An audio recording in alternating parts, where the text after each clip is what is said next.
Bonsoir. Alors aujourd'hui, j'avais envie de vous parler, je l'ai appelé transfo de forme versus transfo de fond. Euh, le titre vaut ce que ça vaut, mais voilà, je ne sais pas si on peut aborder les transformations de manière aussi simpliste, hein. C'était un peu pour vous faire écho et voir si ça faisait réagir. Dans la plupart des transfos finalement que je vois, le parti pris de s'axer sur l'axe méthodologique en fait, hein, pour devenir agile, appliquer la méthode agile. Euh, c'est assez rare qu'en fait, alors il y a une époque ça se faisait un peu plus, mais aujourd'hui j'ai l'impression que on se pose moins la question sur le point de départ de l'entreprise, euh, sur sa culture, ses valeurs, etc. La plupart du temps, on fait des audits de maturité plutôt sur les pratiques de delivery, plus que sur comment ça se passe dans l'entreprise.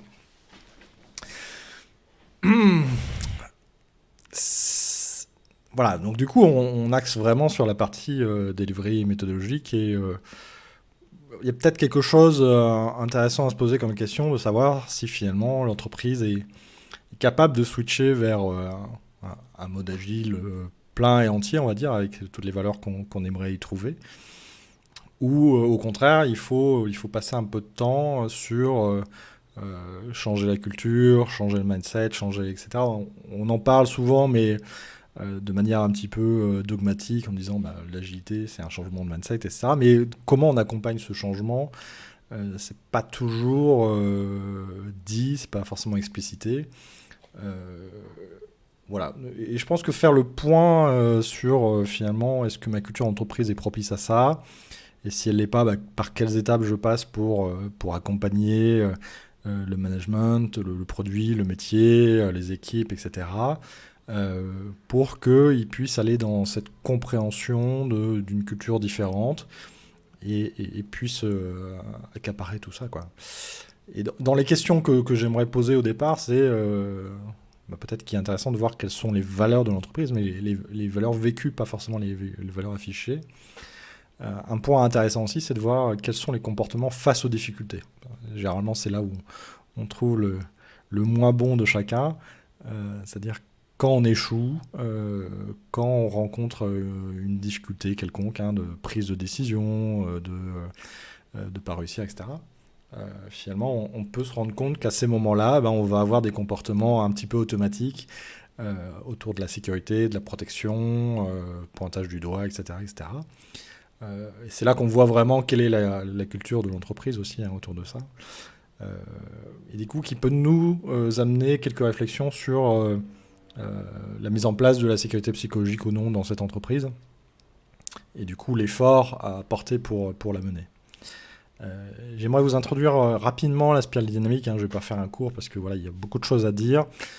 C'est une théorie qui a été présentée en 96 par Claire Grève, euh, et qui décrit voilà, un modèle de l'évolution de conscience de l'homme, euh, et qui s'applique aussi du coup sur les cultures, hein, donc les différentes civilisations, les villages tribaux, notre société à nous, etc.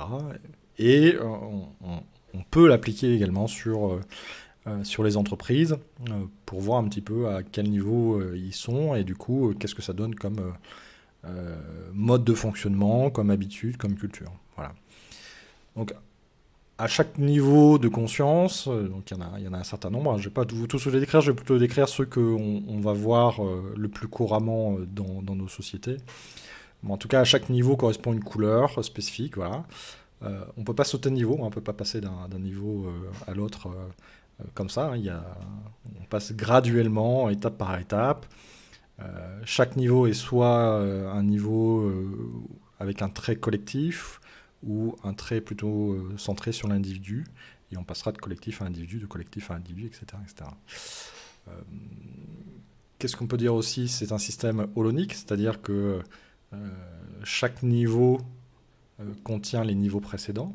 C'est-à-dire qu'on ne perd pas la conscience de ce qu'on a fait auparavant, hein. À un moment donné, on a été enfant et voilà, on était dans la découverte de la magie de la nature et la croyance qu'il y avait des fées, etc. Donc c'est toujours ancré en nous. Euh, et donc voilà, tous les niveaux contiennent les précédents, et ce qui nous permet éventuellement de descendre de niveau dans certaines circonstances pour s'adapter à des contextes spécifiques. Voilà, et c'est notre meilleure manière d'être en sécurité, de pouvoir, d'avoir un pouvoir d'action et de compréhension envers les gens qui nous entourent. Voilà. C'est intéressant parce que voilà, cette connaissance n'est pas perdue et elle nous permet de naviguer un petit peu. Voilà.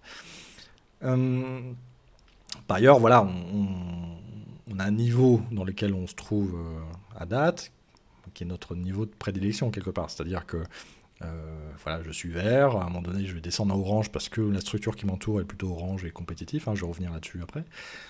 Mais pour autant, dès que je pourrais retourner au vert, je le ferai parce que c'est là où je me sens le plus confortable. Euh, un sujet intéressant aussi, c'est que quand on a un niveau de conscience, on comprend les niveaux inférieurs parce qu'on y est passé forcément. Euh, Par contre, on a beaucoup plus de mal à appréhender les niveaux qui sont supérieurs aux nôtres. Alors, je ne sais pas si c'est le bon terme supérieur, mais en tout cas qui suivent dans la spirale. Euh, et du coup, ça peut créer effectivement des problèmes de communication entre des gens qui sont d'un certain niveau et d'autres qui le sont d'un autre. Parce que éventuellement, ils comprennent pas en fait tout simplement ce que ça veut dire d'être à ce niveau-là. Donc ça, c'est un sujet aussi intéressant sur lequel il faut garder un peu d'attention. Et je vais y revenir. Et donc les niveaux qui vont m'intéresser ce sont les niveaux bleu, orange, vert et un petit peu jaune, mais surtout bleu, orange et vert. Alors le bleu est décrit comme le patriotisme, le pouvoir suprême, voilà, on les glorifie, et tout ça est issu d'un pouvoir supérieur, d'une volonté supérieure. Et ceux qui n'obéissent pas sont poussés à se sentir coupables, hein. C'est un petit peu les affres voilà, du catholicisme, on va dire, dans les grandes années de domination dans le monde, où voilà, il y avait une ligne de conduite à suivre. Si on ne la suivait pas, on pouvait être excommunié, on était menacé d'aller en enfer, etc. Voilà, ça, c'est un peu l'idée. On retrouve aussi les royautés, hein, qui sont là-dessus, parce qu'ils sont de pouvoir divin, donc ils ont été désignés. Donc voilà, on leur obéit, on suit ce qu'ils disent. Et donc il y a une forte injonction à se conformer aux normes. Voilà, c'est beaucoup de conformisme. Et l'objectif est de servir le bien global dans l'intérêt du système, quitte à sacrifier ses propres libertés, hein, puisque c'est plus important de construire une cathédrale à la gloire de Dieu plutôt que d'aller ensemencer les champs. Voilà, je caricature un tout petit peu, mais c'est pour que vous compreniez. Voilà. Donc ça, c'est le bleu. Donc normatif, sur le collectif, peur du rejet, le bien, le mal qui sont très présents, hein, qui vous donnent la ligne de conduite et qui permettent de savoir ce qu'il faut faire ou ce qu'il ne faut pas faire. Le, le orange est décrit voilà, plus sur une base de compétition. D'accord. C'est-à-dire que son enjeu, c'est l'ambition, c'est euh, la compétitivité, l'acquisition de choses matérielles, etc. Et voilà, ils peuvent se montrer très cruels pour ceux qui font pas partie du jeu, hein, ou pour ceux qui fonctionnent moins bien qu'eux, qui sont pas aussi performants qu'eux. Et donc il y a une croyance qui dit que voilà, la compétition améliore la productivité et donc la croissance, et notamment économique, hein. Je pense que vous avez déjà entendu ce genre de discours. Et c'est un discours très orange. Voilà.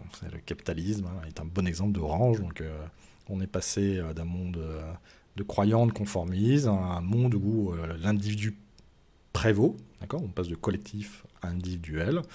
Et là, dans ce schéma-là, c'est la compétition, la recherche du meilleur, du profit, etc. Voilà. Ensuite, on a un niveau qui est vert. Alors, on retourne dans le collectif, hein, donc aujourd'hui, on a quelques tentatives de sociétés qui essaient de passer au vert, mais on reste dans une société plutôt orange. Et l'important pour le vert, c'est d'être aimé, en fait, hein, par ses pairs.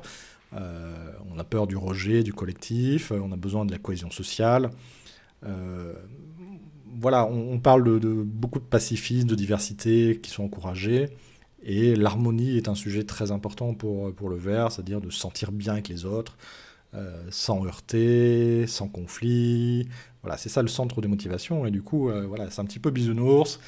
On s'aime tous. Et puis, si quelqu'un va pas bien, eh ben, on va lui faire un gros câlin pour qu'il se sente mieux, etc. Et on va éviter de prendre des décisions qui pourraient voilà, heurter la sensibilité des autres ou qui pourraient créer des moments de tension, etc.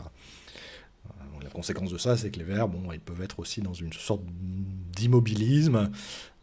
Plutôt que de mal faire, en fait, ils préfèrent ne rien faire pour éviter d'heurter les choses. Voilà. Dans un système vert, les dirigeants sont des facilitateurs ou médiateurs. La hiérarchie est floue, étant être égalitariste, pardon, où chaque voix compte. Hein, donc c'est un peu ce qu'on retrouve en agile, c'est-à-dire que le management c'est tabou et on veut une organisation flat où tout le monde a sa voix sur ce qui se passe et on s'auto-organise, on s'auto-gère, on n'a plus besoin de chef, quoi. Le jaune,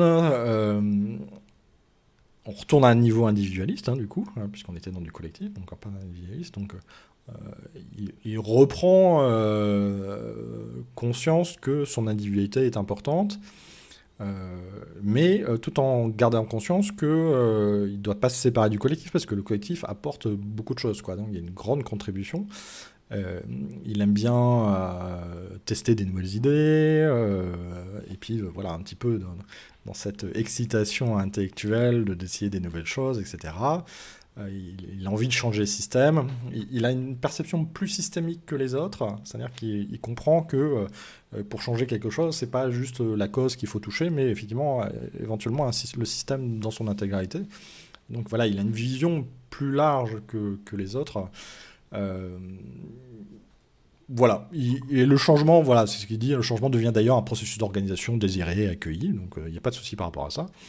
Et le leadership, pour lui, n'est plus complètement tabou, c'est-à-dire qu'il comprend l'impératif à un moment donné de devenir leader pour accompagner les autres dans un chemin, mais le leadership n'est pas perçu comme une ambition ou une finalité, mais plus, voilà, à un moment donné, il faut prendre le job parce qu'il faut le faire, et puis on travaille pour le bien commun et on va aider les autres à avancer. Voilà, c'est quelque chose de très différent de l'orange, hein, qui est sur sa motivation personnelle. Alors pourquoi je vous raconte tout ça? Parce que finalement on se rend compte que dans nos sociétés, dans les entreprises, hein, on va être sur des composantes bleu, bleu-orange, orange, orange-vert, voilà, des transitions, etc. Euh, et du coup, voilà, si on y pense, l'agilité, c'est plutôt quelque part entre le vert et le jaune, hein, et même plutôt jaune, puisque le but, c'est d'avoir une vision vraiment système de ce qui fonctionne, avec des gérants qui prennent le lead pour emmener les endroits vers le bien commun, le sens de l'entreprise, etc., etc. Donc on est plutôt dans ça. Même si aujourd'hui, la plupart des agilistes, bon, ils sont dans le vert et c'est ok, hein, ça donne déjà des choses très intéressantes. Du coup, quand vous êtes une entreprise qui est plutôt encore bleu, bleu-orange, même orange, en fait, il y a un pas à franchir en fait pour aller vers le vert et encore plus pour aller jaune. Donc, c'est pas parce que vous allez mettre de la méthode que la culture spontanément va changer. Alors ça aide parce que finalement dans la méthode, on cache des choses de manière un peu implicite, hein, puisque voilà, quand on fait une rétro, c'est pour travailler un petit peu sur le ressenti. Quand on fait un sprint planning, c'est pour voilà, fédérer, avoir un esprit commun. Un sprint review, c'est pareil, pour essayer de fédérer autour d'un objectif commun et puis avoir une espèce de ownership collectif avec les parties prenantes. Donc voilà, il y a une sorte de tricks, on va dire, de trucs et astuces qui sont pas forcément nommés sur cet engagement en fait de changer la culture, mais qui sont là. Voilà. Donc après, ça va dépendre de la manière dont vous déployez ces cadres de travail et si vous consacrez du temps sur ces sujets, mais je vais y venir. Ça peut vraiment être une aide pour le changement de culture. Mais voilà, ça peut être intéressant de savoir où on en est. Voilà, un certain nombre d'entreprises qui étaient soit étatiques ou sont encore aujourd'hui des entreprises type ministère, etc., du service public, sont plutôt encore dans du bleu en fait. Et ça vient de leur origine, c'est-à-dire il y a quelque chose qui vient d'en haut, on impose une organisation, On nomme des gens, c'est pas de la méritocratie, hein, pas forcément, mais en tout cas voilà. Et puis il y a un truc qui tombe et il faut suivre les directives du ministère, il faut suivre les directives de machin, et c'est plutôt de la soumission, et voilà, on est dans un environnement qui est bien bleu, quoi. Du coup, voilà, pour passer du bleu au orange, hein, le bleu donc collectif, orange individuel, bon, déjà il faut aider les gens à ce qu'ils prennent conscience qu'ils ont le droit d'exister en tant qu'individus, et qu'ils ont une valeur personnelle, c'est-à-dire qu'ils peuvent contribuer en fait en tant que personne, et que ça peut être valorisé et pas juste puni, parce qu'effectivement dans le bleu il y a quand même la part punition si tu t'écartes de la route, hein, excommunication, bûcher, etc., etc. Euh, du coup voilà, et on va essayer d'aider les gens à apprendre à progresser pour eux-mêmes, c'est-à-dire qu'à un moment donné ils prennent du temps pour eux, parce que voilà, ils doivent évoluer, ils doivent apprendre, ils doivent être quelque chose d'autre, etc. Donc c'est de réussir aussi à les faire sortir du dogme, c'est-à-dire de cette peur constante d'être puni, euh, et que parfois il y a aussi une croyance que bah, si je ne fais plus corps avec mon entité, je vais être exclu, rejeté, etc. Et voilà, on peut être un individu et continuer à partir à l'entreprise, et c'est OK.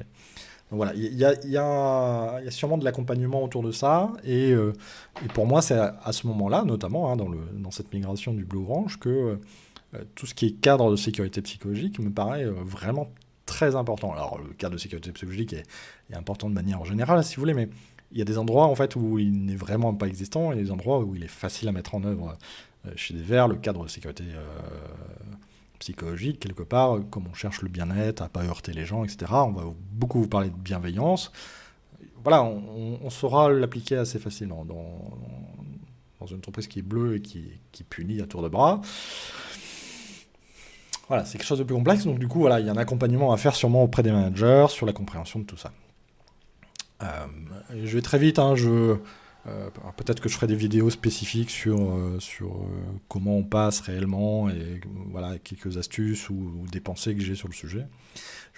Je vais vous parler de orange à vert maintenant, parce qu'on a fait bleu-orange, orange-vert. Orange est très centré sur ce qui lui rapporte. Euh, Quel est mon intérêt de faire ça? Très individuel et très quantitatif du coup. Euh, et on veut passer vers du collectif de nouveau. Euh, Là, le truc, c'est d'essayer de développer l'intelligence émotionnelle des personnes, c'est-à-dire que les émotions soient plus tabous, que ce soit quelque chose qu'on peut partager, et du coup avoir cette préoccupation euh, que les gens se sentent bien dans leur travail, quoi, quelque part, hein. Donc voilà. Et pour ça, il faut d'abord travailler l'intelligence émotionnelle des personnes. Voilà. C'est pas toujours facile, mais on verra. Il y a des trucs aussi qui peuvent venir de manière assez simple. Voilà. Et donc il doit acquérir l'intelligence émotionnelle, le sens du bien-être collectif, hein, apprendre à utiliser l'intelligence collective, c'est-à-dire voilà, ne pas être le super-héros en permanence, mais réussir à s'appuyer sur un groupe de soutien, etc. Et donc, oui, voilà, d'avoir des groupes de soutien, et ça me paraît un sujet qui va vraiment favoriser le passage de l'orange à vert. Voilà. Alors c'est vrai que l'agilité a tendance à plutôt aller vers le vert, hein, par ses valeurs, etc. Euh, mais néanmoins, on peut faire de l'agilité en orange, c'est-à-dire on déploie un processus, et ce processus-là, il va nous permettre d'augmenter notre performance, notre productivité, atteindre nos KPI quantitatifs, etc., etc. Donc, vous voyez, si vous n'explicitez pas cette volonté de changement de culture, il peut y avoir un détournement de ce que vous proposez, parce que voilà, les gens orange vont en prendre possession pour aller vers la performance, etc. Euh, Moi, je le vois notamment dans les transformations orientées safe, hein, on vient poser un énorme cadre méthodologique, on pose un certain nombre de postes, on repeint les murs, on remet des jolis noms aux gens, etc. Et on reste dans un cadre orange et orienté performance. Alors, je dis pas que la performance c'est tabou, hein, c'est juste que ne doit pas être uniquement la cible privilégiée, puisque sinon, enfin, on connaît tous les torts et travers, c'est-à-dire qu'on met les équipes sous pression, on leur fait faire du travail jusqu'à pas d'heure, et puis on délivre de la non-qualité. Et puis comme on s'intéresse surtout aux KPI de performance, on s'intéresse pas trop finalement à l'utilité de ce qui sort pour l'utilisateur à la fin, quoi. C'est un peu l'enjeu de l'agilité normalement, hein, mais voilà. Donc voilà, soyez attentifs à ça, que le cadre méthodologique ne soit pas que la cible et que la performance non plus, quoi. Sinon, à quoi bon faire de l'agilité, quoi? C'est juste un autre moyen de mettre la pression aux équipes et c'est assez désagréable. Et du coup, voilà, le défaut, c'est que quand on déploie un truc aussi massif que Safe, on pourrait être tenté de passer beaucoup de temps à essayer de régler le cadre, le timing, etc. etc. Donc, on passe du temps sur un processus plutôt que sur, encore une fois, la culture et l'aspect humain. Et ça peut ressembler à du cargo cult, c'est-à-dire, ok, j'ai un beau schéma Safe et je l'applique et c'est dit dans le bouquin. Après, tout marche. Une fois que c'est appliqué, voilà, j'ai mis la méthode, il n'y a aucune raison que ça marche pas. Donc là, on est dans un pur cargo cult, donc c'est un peu compliqué. Et du coup, voilà, ça impose un rythme, une recherche de performance, par croyance que, en ayant appliqué le cadre, tout va rouler. Hein, on est bien là-dedans. Euh, bon, un moyen de s'en rendre compte de ça, c'est si vous regardez un petit peu les KPI qui existent sur vos projets, dans vos entreprises. Si vous restez sur du quantitatif, hein, nouveau ou continuité, hein, c'est peut-être qu'il y a un loupé quelque part, hein, et on devrait voir apparaître des éléments qualitatifs, hein, de mesure de satisfaction, de qualité, etc. Donc ça, c'est un premier point. Après, on peut regarder aussi le système managérial, en fait, s'il évolue pas et que les équipes sont toujours sous pression, en tout cas qu'elles vivent une forme de souffrance ou de mal-être. Et qu'elles n'ont pas de soutien, hein, toujours, hein, puisque enfin, dans l'évolution qu'on prône autour de l'agilité, hein, le manager devient un servant leadership, donc et là on soutient des équipes, hein, pour les aider à progresser et puis à avancer sans obstacle. Et puis on se rend compte que finalement les cérémonies c'est plus une peine qu'autre chose, et que voilà, aujourd'hui ça les épuise parce qu'ils sont sans arrêt sollicités, alors que quelque part on aurait aimé que ça les libère en fait. Voilà. Donc ça, c'est quand même des points d'attention qui vous permettent de savoir un petit peu où on en est, si on est resté sur l'orange ou si on a réussi à basculer un peu sur du vert et qu'on est en progrès, quoi. Donc ça peut être des indicateurs pour vous aider. Alors, moi j'ai vu des transformations de toute façon qui étaient... la réussite était mesurée quantitativement, c'est-à-dire nombre d'équipes déployées, nombre de PI déployés, nombre de rétrospectives faites, etc. On ne s'intéresse pas du tout à la qualité, ni au sens de ce qui est fait, ni au bien-être des gens, quoi. Donc là, on peut se dire, bon, il y a un problème, quoi. Et on a traité la forme, on a essayé de mettre d'agilité, mais on a oublié le fond. Voilà. Je me pose la question en même temps de est-ce que finalement il y a beaucoup de coachs capables d'adresser ces sujets, en fait, hein. La plupart sont formés sur les cadres et être experts du cadre, hein, voilà. Et du coup, on n'a pas forcément les outils, hein, je m'inclus dedans, hein, pour opérer sur le fond. C'est complexe. Là, on est sur de l'humain. Et c'est un engagement qui est un petit peu différent, quoi. Et puis le commanditaire, souvent, lui, il a demandé une transfo agile. Voilà, il sait de quoi il parle. Et il veut que les équipes soient agiles. Donc, il aura sûrement besoin de gagner en clarté sur si tu veux arriver là, il faut suivre un chemin. Et ça se fait pas juste en déployant des formations, etc. Et du coup, il faut réussir à lui faire comprendre la nécessité de prendre en compte ce sujet de culture, hein, j'utilise ce terme culture, mais... et du coup, de consacrer du temps et de l'argent à tout ça. Donc, c'est pas facile non plus, parce que c'est pas forcément ce qui a été vendu au départ, donc ça fait du coût supplémentaire. Alors moi, j'ai l'intuition que si on fait ce travail sur la culture en démarrant, c'est un temps qu'on gagne sur la suite, en fait, puisque on va s'affranchir de pas mal de résistance au changement, puisque les gens auront du sens, et puis ils ont déjà basculé dans un mindset où ils ont la compréhension de ce qu'on attend d'eux, etc. Donc voilà, je ne sais pas si c'est plus d'argent, mais en tout cas, on va avoir, à mon sens, moins de résistance, moins de combat de coq, ce genre de choses. Donc pour moi, c'est plutôt gagnant de le faire, en fait, hein, mais ça veut dire qu'il faut envisager une transformation de manière un petit peu autrement. Et il y a sûrement encore un sujet sur l'explicitation implicite-explicite, toujours, hein, ce sujet où on ne dit pas les choses et on espère de manière implicite de transformer la culture en apportant la méthode.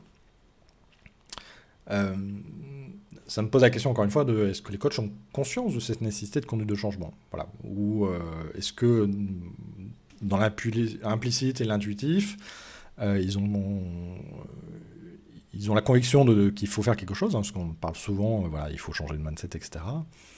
Et qui vont plutôt le faire de manière intuitive, en fait, et pas forcément consciente, sans avoir vraiment conscience de ce qu'il faut faire comme étape, etc. Et du coup, ça va être peut-être un peu maladroit, et puis, il y a des choses qui vont fonctionner, et puis il y a des moments où ça va pas fonctionner, parce qu'il n'y a pas, voilà, il y a pas un vrai mode opératoire, on va dire. Euh, je me demande aussi s'il n'y a pas un quant à soi, c'est-à-dire une forme de facilité à rester dans le moule que les autres ont créé. Et du coup, voilà, quand on voit une transfo, bah, on déploie du Scrum, du Safe, machin, etc. Et voilà, juste vendre une approche méthodologique, c'est assez confortable, hein. On prend peu de risques, en fait. Et puis le résultat est assez faiblement mesurable. Donc je me pose la question là-dessus. Et puis, une certaine habitude à rester dans le flou, en fait, hein, c'est mon troisième point. Toujours pareil, hein, rester dans l'implicite, c'est confortable. Et ça évite de s'engager sur quelque chose qui nous paraît intangible, hein, puisque changer la culture, c'est difficile à mesurer. Pour autant, à mon sens, il existe des outils qui permettent de voilà, vérifier un certain nombre de choses et de voir les niveaux de maturité sur les changements de culture aussi. Voilà, je pense que c'est les trois points qui font qu'aujourd'hui, on a du mal à adresser ce sujet, qu'on l'adresse pas du tout d'ailleurs. D'une part parce que c'est complexe, d'autre part parce qu'on n'est pas forcément formé à ça, ou qu'on n'a pas forcément conscience de ça, et puis que c'est compliqué et on a peut-être peur de s'engager là-dessus. Pour vous donner quelques éléments un peu plus concrets, hein, sur comment on peut faire basculer, hein, si vous prenez Scrum, hein, qui est plutôt maîtrisé, connu, et voilà, on est sur un système qui est plutôt restreint, donc sur lequel on a quand même pas mal de pouvoir dans l'accompagnement. Euh, bon, ça demande à ce que vous sortiez un petit peu du cadre pur et dur, hein, qui est autour du délivré, mais ça ne paraît pas insurmontable. Vous pouvez commencer déjà, par exemple, dans la rétro, à faire en sorte que les gens s'expriment sur leurs émotions. Hein, on le fait régulièrement malgré tout, hein, de demander la météo des gens, etc. Donc peut-être qu'il faut voilà, le rendre vraiment concret et puis qu'on parle peut-être plus d'émotions que de météo. Peut-être que c'est une transition à faire progressive en fonction de la maturité d'équipe, mais peu importe. Mais en tous les cas, voilà, commencer à se sentir confortable à parler d'émotions, ça permet voilà, de travailler l'intelligence émotionnelle et puis de créer un cadre où on peut s'exprimer en sécurité, etc. Et au fur et à mesure, peut-être que même dans la collecte effectivement des peines et des choses qui vont bien, peut-être y associer une émotion, hein, dire moi quand je vois ça, ça me met vraiment en colère parce que moi j'ai besoin de savoir que la qualité est respectée, etc. Donc ça peut être intéressant d'y associer une émotion. Alors c'est vrai que c'est pas facile parce que on nous a plutôt dit le contraire dans le passé. Voilà. Mais pour aller vers le vert, l'émotion est importante, donc sachez qu'en l'exprimant, ça va aider, quoi. Et pareil, dans le traitement des plans d'action, dans les rétros, ça peut être intéressant aussi de se dire, bah, finalement, qu'est-ce qui contribue à la performance et qu'est-ce qui contribue au bien-être de l'équipe. Euh, Sachant que si vous contribuez au bien-être de l'équipe, quelque part, vous allez travailler sur la motivation, le fait de se sentir bien, équilibré, etc. Et donc vous allez appuyer sur la performance à un moment donné. Voilà, tout le monde le sait, on est bien d'accord là-dessus. Mais en tout cas, c'est intéressant de voir, est-ce que l'équipe elle est très orientée perf ou est-ce qu'elle est très orientée bien-être. Et du coup, ça va vous donner aussi son niveau, hein, de conscience par rapport à tout ça.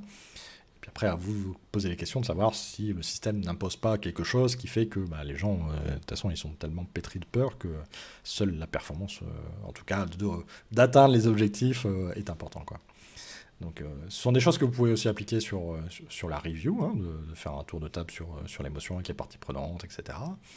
Le sprint planning ou le daily, hein, tout, voilà. Euh, Tout ça est complètement entendable et je serais tenté de dire que même dans le daily, en fait, vous pouvez vous dire, tiens, une fois par sprint ou je sais pas quelle modalité, mais on peut consacrer un daily sur euh, comment on se sent aujourd'hui, en fait, hein, d'être sur le moment présent. Si on fait un daily qui est pas prod, c'est ok, hein, on va pas mettre en péril le sprint, on communique de toute manière en permanence dans la journée. Mais ça peut être un moyen aussi d'apporter voilà, quelque chose d'un petit peu différent et voilà, qui parle des gens et ça leur donne aussi voilà, un moment où ils savent que c'est ok pour parler de ce qui va pas ou de ce qui va bien ou de ce qu'ils aimeraient, etc. Et voilà, ça peut être une idée. Ça vous permet aussi de voir si l'équipe, elle se sent prête à faire ça, et si elle est toujours orientée hyper prod ou perf, ou si au contraire elle est capable de lâcher un peu tout ça. Voilà, ça va vous donner des enseignements aussi sur la maturité. Euh, je serais tenté de dire qu'il faut ah là, il faut essayer de travailler l'ownership collectif. Ça, c'est pas quelque chose qui est simple, mais voilà, en célébrant les réussites collectives, hein, donc on a réussi à finir le sprint, on a délivré un incrément, les utilisateurs sont satisfaits, le PO est content, etc. Voilà, célébrer est toujours important. Il faut éviter la notion de perf individuelle, hein, dire lui il a super bien travaillé tout ça, bon, on peut le remercier par ailleurs, mais on va essayer de favoriser effectivement la contribution à l'équipe, hein, d'accord, et ce que ça amène pour l'équipe. Créer des réseaux de soutien aussi, hein, ça c'est important, c'est-à-dire avoir des moments justement où on peut parler parce que voilà, c'est un petit peu dur ce qui se passe en moment, et puis on a besoin de décompresser et de discuter entre nous, quoi. Euh, on discutait à un moment donné d'objectifs collectifs avec une amie.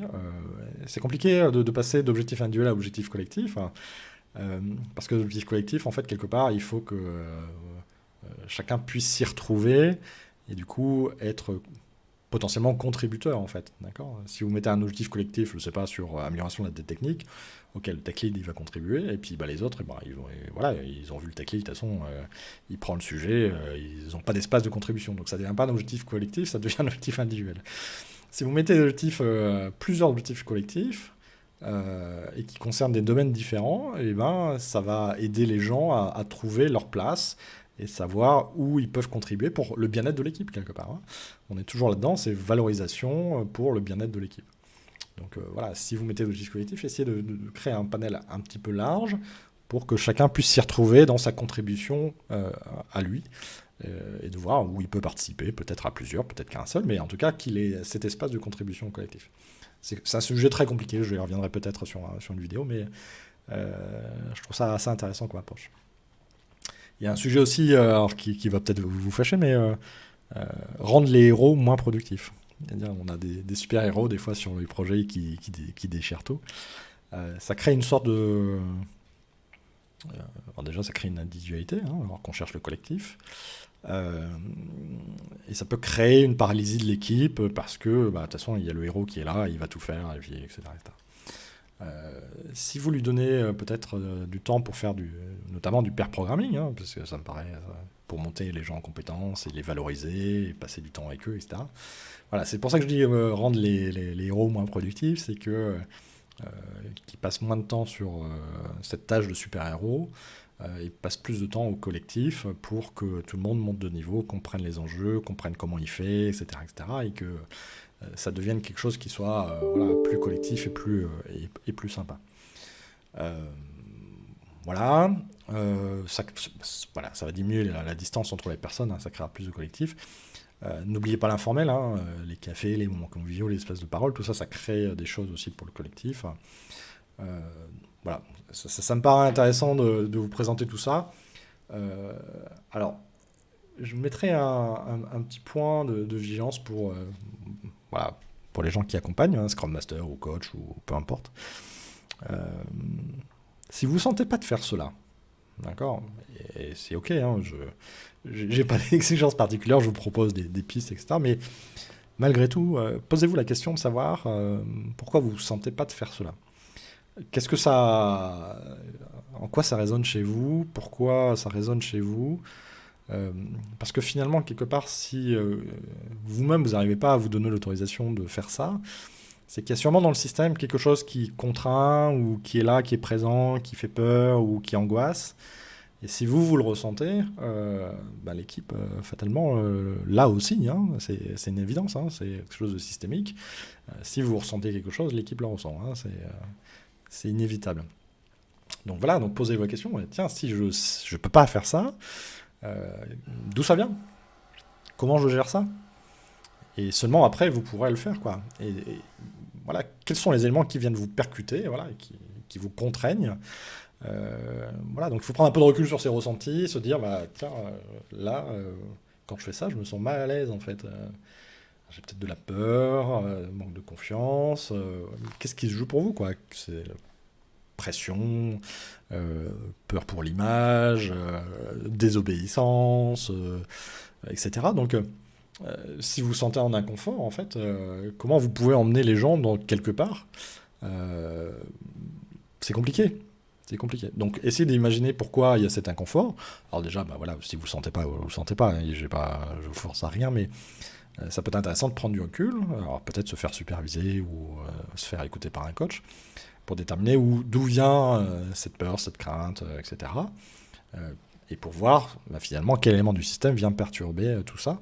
Parce que ce que je présente, en fait, n'est pas très compliqué. Alors c'est un jugement de valeur, hein, d'accord, parce que voilà, j'ai l'habitude de le faire, mais finalement, quand vous regardez, c'est pas des éléments où vous avez besoin de bouger l'organisation, de bouger les managers, etc. Vous êtes plutôt libre sur ces sujets-là. Donc, si vous ne le sentez pas, c'est que voilà, il y a peut-être un sujet à traiter dans votre environnement. Et je serais tenté de dire que voilà, tous ces gestes-là, essayez d'embarquer le plus de monde possible, d'accord, dans la dynamique. Euh, et ça vous permet de faire verdir, très écologique, très green en ce moment, votre environnement. D'accord. Et ça rendra les choses de plus en plus faciles puisque les gens vont aller dans le collectif, dans le bien-être, dans l'attention aux autres, etc. Et du coup, plus de coopération, plus de compréhension, etc. N'oubliez pas que si les gens restent à un niveau en dessous de vous, ils vont avoir du mal à comprendre pourquoi vous faites ça. Et c'est compliqué du coup de passer moins de temps sur du quantitatif pour faire du qualitatif, du bien-être, etc., etc. Donc si vous embarquez les personnes qui vous entourent, par différents biais, hein, peut-être qu'on en parlera dans une autre vidéo, vous verrez que euh, voilà, ça va être plus simple. Donc voilà, si le reste du monde reste à son niveau avec un ou deux niveaux d'écart, ça continue à créer de la tension. Donc je serais tenté de dire, voyez comment vous pouvez transformer effectivement la culture qui vous entoure, les chefs de projet, les managers, les responsables produits, etc. Donc toute la cascade qui a au-dessus des équipes et qui sont là parfois pour contraindre, mais en tout cas voilà, qui ont une vision du monde qui n'est pas forcément la même que la vôtre. Et du coup, voilà, comment on fait matcher ces deux visions du monde.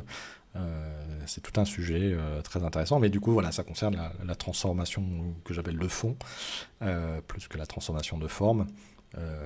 Et je pense que c'est un gage de succès hein, de passer par ces étapes-là. Voilà, merci beaucoup.